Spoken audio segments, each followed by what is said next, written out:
Welcome to Mythos AI, your source for Cliff's notes on complex subjects. Join Anna and Phil as they follow the road laid out by the American pageant, occasionally taking unexpected turns to explore the side paths history often hides. Okay, let's dive deep. We're tackling a really crucial turning point in American history today. We're looking at that period between, say, 1776 and 1789. Specifically, the big shift from the nation's first government under the Articles of Confederation over to the U.S. Constitution. And our goal for this deep dive, it's really to unpack the most important nuggets, the key insights from the sources to help you understand this complex time, the conflicts, the challenges, and why it all still resonates today. Think of it as a way to get quickly up to speed on how the U.S. government first really took shape. Right. And to set the stage, you have the end of the Revolutionary War around 1783.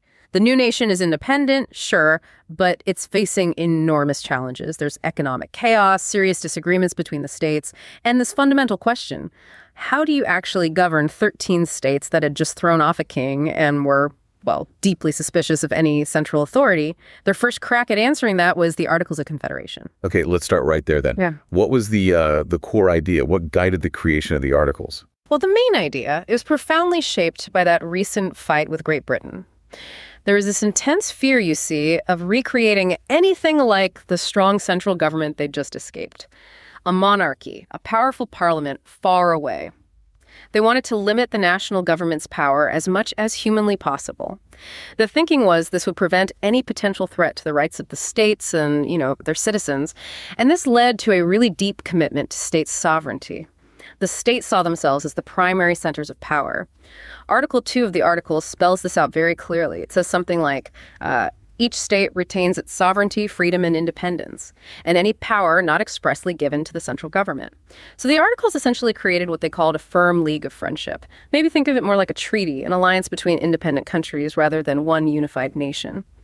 This really reflected a strong sense of localism back then. People's loyalty was often much stronger to, say, Virginia or Massachusetts than to some abstract idea of America. The central government was deliberately made weak. Given that design, that intentional weakness, what actually happened in practice? What were the big weaknesses that started showing up pretty quickly? Oh, there were several really crippling weaknesses that became apparent almost immediately. One of the biggest. The national government couldn't tax people directly. Congress could only request money from the states.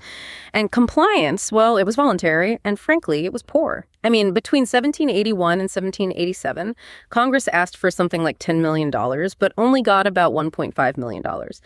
You see, the insight here is that this government, under the Articles, was, in a way, designed to be broke. It was almost set up to fail financially because the states just wouldn't give it the one power absolutely essential for it to function, the power to tax, and because it couldn't raise money, it couldn't pay its war debts. This wrecked the national credit, made the U.S. look like a bad risk internationally. They tried to pass a simple 5% tariff to get some revenue, but it needed unanimous consent from all 13 states. They couldn't get it. Rhode Island, I think, blocked it. Another huge problem was no power to regulate commerce, either between the states or with foreign countries. So states started acting like little independent economies, slapping tariffs on goods from neighboring states. You had New York taxing firewood from Connecticut and New Jersey cabbages, things like that. These sort of tariff wars choked off national trade. And it really weakened the U.S. when trying to negotiate trade deals abroad. Then there was the currency chaos. Both Congress and the states could print money. So you had all this paper currency flooding the system, often with little backing it up, the continental dollar. It became so worthless, people started saying, not worth a continental. This kind of monetary instability just paralyzed the economy. Structurally, it also lacked teeth. There was no executive branch to actually enforce the laws Congress managed to pass, and no national court system to settle disputes between states. So states could, and often did, just ignore national laws or requests. George Washington famously called it a half-starved, limping government, tottering at every step. Plus, no standing national army. If troops were needed, Congress had to ask the states, and the states could just say no. This weakness became glaringly obvious during Shays Rebellion, which I know we'll talk about. Yeah. And finally, changing the Articles required unanimous consent. All 13 states had to agree. This made any kind of reform basically impossible. Not a single amendment ever got ratified under the Articles. Wow, okay. It sounds like a genuinely precarious situation, a government just struggling to keep the lights on, really. But given all those difficulties, were there any successes? Anything that actually worked or maybe laid some positive groundwork for the future? Yes, absolutely. Despite all those severe weaknesses, the Confederation Congress did achieve some pretty significant things, especially when it came to managing the huge Western territories the U.S. gained after the war. The land ordinances of 1785 and 1787 are usually pointed to as the major successes of this period. The 1785 ordinance, it set up a system for surveying and selling those Western lands. It created that grid system, townships and sections, partly to raise revenue, and it had that forward-looking bit setting aside one section in each township, Section 16, specifically for public schools. Though the way it was structured, with large land parcels, often ended up favoring wealthy speculators over small farmers. Then the 1787 Northwest Ordinance was really important. It laid out a clear path for how these territories could be governed and eventually become states. It set up a 3-stage process, guaranteeing they'd eventually join the Union on equal footing with the original 13. It also included a kind of territorial Bill of Rights, guaranteeing things like religious freedom, trial by jury, habeas corpus is the right to challenge unlawful imprisonment. And maybe the most famous part was Article 6. It prohibited slavery in the Northwest Territory, north of the Ohio River. It effectively drew a line geographically against slavery's expansion, at least in that region. Those do sound like really significant steps forward. Setting aside land for schools, that slavery prohibition in the Northwest seems quite progressive for the time. But were these successes as straightforward as they sound? Were there maybe limitations or contradictions hidden in there, especially concerning Native Americans or, well, the reality of slavery itself? Oh, absolutely. They were complex. Take the Northwest Ordinance's promise towards Native Americans. It said, the utmost good faith shall always be observed towards the Indians. Their lands and property shall never be taken from them without their consent. End quote. But the reality on the ground, it was systematic dispossession. The whole process of surveying and selling land facilitated pushing Native American tribes off their lands. This happened through treaties that were often coerced, sometimes fraudulent deals, and just relentless pressure from settlers moving west. That utmost good faith clause often ended up being more aspirational than actual policy. And the slavery prohibition, while hugely important symbolically and practically for that region, it also had its limits. It didn't free enslaved people who were already living in the territory before the ordinance. And it included a fugitive slave clause, meaning escaped slaves who made it to the Northwest Territory could still be captured and returned to enslavement. It didn't, of course, touch slavery in the existing states. And it's worth remembering, Thomas Jefferson had actually proposed banning slavery in all Western territories after 1800 in an earlier draft ordinance, but that failed to pass. That really underscores the complexities, doesn't it? Even within the successes. Okay, so moving from the weak government and these tensions, what did this actually lead to in those tough years right after the war? What was the economic and social situation like for people? Well, the post-war years were marked by pretty severe economic hardship. The nation was, as they said, mired in debt. Both the federal government and the states owed huge amounts from the war, and as we had discussed, the federal government couldn't really raise money to pay its debts, which made the U.S. look unreliable to European lenders. The currency situation was chaotic, worthless continentals, unstable state money, just adding to the instability. You also had an unfavorable trade balance. British goods were flooding American markets, often undercutting local producers. Meanwhile, the U.S. couldn't easily access markets like the British West Indies. Without a strong national government to regulate foreign trade, Congress couldn't protect American businesses or negotiate better deals. All this contributed to a serious economic depression through much of the 1780s. And in this environment, creditors started demanding repayment in hard cash specie, gold and silver coin, which was incredibly scarce. This hit indebted farmers really hard. Many were veterans who hadn't even been paid properly for fighting in the war. They were facing lawsuits, losing their farms to foreclosure, even being thrown in jail for debt. And all this hardship, this economic pain, it eventually boils over into something that really scared the leaders of the new nation. Shays Rebellion. Exactly. Shays Rebellion in western Massachusetts in 1786 to 87 became this potent symbol of the whole crisis under the Articles. Farmers and veterans out there were hit particularly hard by debt and high state taxes levied by the Eastern-dominated state government. They petitioned the legislature in Boston for relief, asking for things like paper money or laws to pause debt collections, but they were largely ignored. So, led by Daniel Shays, a former Army captain they organized, they started taking direct action. They physically shut down courthouses to stop foreclosures and debt cases. They even marched on the federal arsenal at Springfield, hoping to seize weapons. And the government's response just highlighted the Article's weaknesses. The federal government, powerless, no money, no army to intervene. The Massachusetts state militia that eventually put down the rebellion had to be paid for privately by wealthy merchants in Boston who were terrified the unrest would spread and threaten their property and the social order. This whole episode caused what some historians call an elite panic. Leaders across the country were deeply frightened. They saw anarchy and confusion, the potential for mob rule, the breakdown of law and order. George Washington himself was profoundly alarmed. He wrote that if anyone had predicted such an uprising, he would have thought them a fit subject for a madhouse.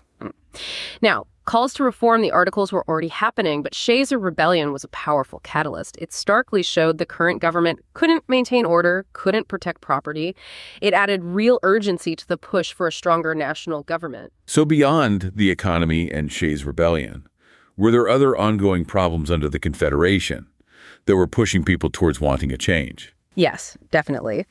Those interstate disputes kept simmering. The economic conflicts, like the state tariffs we talked about, continued. There was just no effective national referee. Foreign policy was also pretty much paralyzed. The government couldn't enforce the terms of the Treaty of Paris with Britain. As a result, the British refused to leave their forts in the Northwest Territory. They kept restricting American trade, partly citing unpaid debts or failure to compensate loyalists. There was also the issue of enslaved people who'd escaped to British lines during the war and were then evacuated. Southern states saw this as stolen property, but Congress lacked the power to really press the issue internationally. Then Spain closed the Mississippi River to American ships in 1784. This was a huge blow to Western settlers who depended on the river for trade. The Confederation Congress just couldn't negotiate a solution. American shipping was also vulnerable to Barbary pirates in the Mediterranean. The U.S. didn't have a navy to protect its ships, nor the funds to pay the tribute that European powers often paid for protection. And that lack of unity among the states meant the U.S. couldn't secure good trade deals with European nations. They could just play the states off against each other. So state sovereignty, while valued, really crippled the country's ability to act effectively on the world stage. Right. So you have this perfect storm brewing. Economic depression, internal rebellion, foreign policy failures. It all seems to point towards the Philadelphia Convention in 1787 as a response. Who actually showed up there? And, maybe just as crucial, who wasn't in the room? Well, the convention gathered in Philadelphia in the summer of '87. 55 delegates were eventually sent by 12 states. Rhode Island, famously, decided to sit it out. These delegates were chosen by their state legislatures, and they were, overwhelmingly, from the elite strata of American society at the time. Mostly wealthy, well-educated, prominent white men. Lots of lawyers, merchants, large landowners, including many who enslaved people and people who held government bonds, public securities. It was a very privileged group. But understanding who wasn't there is absolutely key to understanding the document they produced. No women participated. No enslaved people were represented, obviously, though their existence was central to many debates. Most white men who didn't own property were effectively excluded, as voting rights were usually tied to property. And Native Americans weren't part of the convention. They were seen as separate nations. So the group drafting the Constitution was not very representative of the whole population. When the preamble says, "we the people," in practice, it initially referred to a pretty narrow slice, mainly white, propertied men. Their interests, their perspectives inevitably shaped the outcome. Historical analysis, from early folks like Charles Beard looking at economic motives to more recent historians, suggests the delegates' own economic interests and their deep concerns about social disorder, especially after Shays, strongly influenced their desire for a stronger national government, one that could protect property and, frankly, manage popular influence. Some even frame it as a kind of framers' coup, suggesting an elite effort to consolidate control. And even within that fairly elite group, there were still major disagreements they had to hash out, right? Big compromises were needed, especially on things like representation and the incredibly divisive issue of slavery. Absolutely. The convention floor saw some intense, very difficult negotiations. One of the biggest fights was over how states would be represented in the new Congress. Large states like Virginia pushed for representation based on population. That was the Virginia Plan. Smaller states were afraid of being dominated, so they favored equal representation for each state regardless of size. That was the New Jersey Plan. This created a major deadlock. It was finally broken by what we call the Connecticut Compromise, or the Great Compromise. It set up a two-house Congress. The House of Representatives, based on population, and the Senate, where every state gets 2 senators, equal power. This was vital to keeping the small states involved, but it also baked in disproportionate power for smaller states in the Senate, which continues to be debated today. Slavery, though, that was perhaps the most profound and morally fraught issue. Southern delegates from states with large enslaved populations insisted that these people be counted when determining representation in the House. The result was the infamous Three-Fifths Compromise. Enslaved individuals were counted as 3/5 of a person for both representation and direct taxation purposes. This explicitly wrote inequality into the Constitution. It gave Southern states significantly more power in Congress and in electing the president based on counting people they held as property. It warped national politics for decades. Another key slavery-related deal was the Commerce and Slave Trade Compromise. To get Southern support for giving the federal government power over commerce, a deal was struck. Congress couldn't ban the importation of enslaved people until 1808, a 20-year window. And they also got the Fugitive Slave Clause put in, requiring the return of escapees.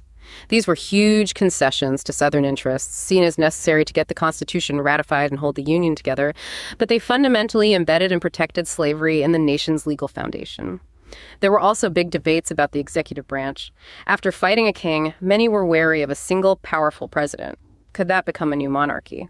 This led to the complicated electoral college system for choosing the president. It's an indirect system, kind of balancing state and national power. It also reflected a distrust among many framers of letting the people vote directly for the president. And again, the Three-Fifths Compromise boosted Southern influence here too by inflating their population count for electoral votes. The system was partly designed to filter the popular will, maybe ensure a more stable leadership, though honestly everyone expected George Washington to be the first president, and that probably calmed a lot of fears about executive power. So it definitely sounds like the whole direction of government was shifting dramatically away from the Articles. Where was the power really intended to move with this new Constitution? You're spot on. The convention represented a clear, deliberate shift towards what we call nationalist federalism. Key figures like James Madison and Alexander Hamilton were really pushing for a much stronger national government. They wanted a government that could act directly on individuals, tax them, enforce laws, not just make requests of the states like under the Articles. That was the fatal flaw they wanted to fix. The initial Virginia plan really pushed this nationalist vision hard, and key clauses in the final Constitution reflect this shift. Like the Supremacy Clause in Article 6, it says the Constitution and federal laws are the supreme law of the land, overriding state laws if there's a conflict. And the Necessary and Proper Clause in Article 1, Section 8. It gives Congress implied powers, the power to make laws necessary and proper to carry out its listed duties. This was a huge expansion compared to the Articles. This was all part of a conscious effort at nation building to overcome the weaknesses of the state-centered system and, as Madison argued in Federalist Number 10, to better control factions and instability within a large republic. Okay, let's pivot slightly and look at the Constitution itself now. Not just the compromises that made it, but its actual structure. What were the big structural innovations like checks and balances? Right. The framers built in some really fundamental structural ideas. The goal was both effective government and preventing tyranny. The core idea is the separation of powers, dividing the national government into three distinct branches. Legislative, that's Congress making laws. Executive, the president enforcing laws. And judicial, the courts interpreting laws. And working together with that is the system of checks and balances. Each branch gets certain powers to limit or check the actions of the other two. For example, the president can veto laws from Congress, but Congress can override that veto. Congress controls funding and can impeach officials. The judiciary can review laws and declare them unconstitutional, though that power, judicial review, became more fully established later. It's like Madison famously wrote in Federalist Number 51, "Ambition must be made to counteract ambition." The idea was to prevent any one branch from becoming too powerful. But this system also inherently involves controlling and diffusing political power more generally. And did these structures also serve a purpose in terms of managing or maybe filtering popular influence on the government? Yes, that's definitely an important aspect to consider. The system of checks and balances, by creating multiple points where action can be blocked, veto points can slow things down. While intended to prevent rash decisions, this can also make it harder for initiatives driven by strong popular demand to get through, potentially favoring the status quo or more established interests. Federalism itself, dividing power between federal and state governments, was seen by Madison as a double security, another layer of control, dispersing power. And the Constitution originally had several mechanisms that clearly filtered direct popular will. Senators, for instance, weren't directly elected by the people initially. State legislatures chose them. We already mentioned the Electoral College for the president, an indirect system. And federal judges are appointed for life, insulating them from direct public pressure. These features reflected real concerns among many framers about the dangers of unchecked democracy, what they sometimes called tyranny of the majority. They aimed for a system governed by what they hoped would be a more deliberative, perhaps more elite group. We've touched on this quite a bit, but let's be really explicit. How did the Constitution essentially write existing inequalities, especially around slavery, into the nation's foundational law? It's a crucial and difficult part of the story. The codifying of inequality is stark. The 3/5 clause is the most blatant example. Counting enslaved people as partial persons for political representation directly tied Southern power to human bondage. It fundamentally distorted representation, violated basic human equality, and gave enslavers outsized influence in the government for decades. It was a political bargain, yes, but one with devastating moral and political consequences. The Electoral College, partly shaped by the 3/5 boost to Southern populations, is still debated today for how it can override the popular vote, undermining that one person, one vote idea. And beyond the 3/5 clause, you had those other protections for slavery baked in, delaying any ban on the international slave trade until 1808, and the fugitive slave clause requiring the return of escapees. It's noticeable that the words slave or slavery are carefully avoided in the text, using euphemisms like other persons. This seems like a deliberate political choice, acknowledging the reality without explicitly endorsing the word itself, while still legally protecting the institution. These were tough, deeply compromised political deals made to forge a nation, but they came at the cost of embedding racial hierarchy and profound injustice right at the foundation. Something that often surprises people is the absence of a Bill of Rights in that original 1787 document. Why wasn't one included from the start? It's true, it wasn't there initially. A motion to add one was actually voted down late in the convention. The Federalists, the Constitution's supporters, gave a few reasons why they thought it wasn't needed. Alexander Hamilton, for instance, argued in Federalist Number 84 that since the federal government only had specific listed powers, it didn't have the authority to violate rights not mentioned in those powers, so listing rights was unnecessary. They also worried that trying to list rights might be dangerous. Could it imply that any rights not listed weren't protected? And, they pointed out, many state constitutions already had their own bills of rights. So how did the opponents, the anti-federalists, react to that reasoning? That must have been a major point of contention. Oh, it absolutely was. The anti-federalists seized on the lack of a Bill of Rights. They were deeply suspicious of this new, powerful central government. They argued that without explicit protections for individual liberties, speech, press, religion, trials, etc., those rights would be vulnerable, especially given the supremacy clause making federal law dominant. State bills of rights wouldn't be enough protection against federal power, they argued. This became one of their most effective arguments against ratification. And there's that other perspective from the sources linking the omission to slavery again. How could a national document declare universal rights, like all men are born free, when a significant part of the country's economy and social structure was based on denying freedom to a whole group of people?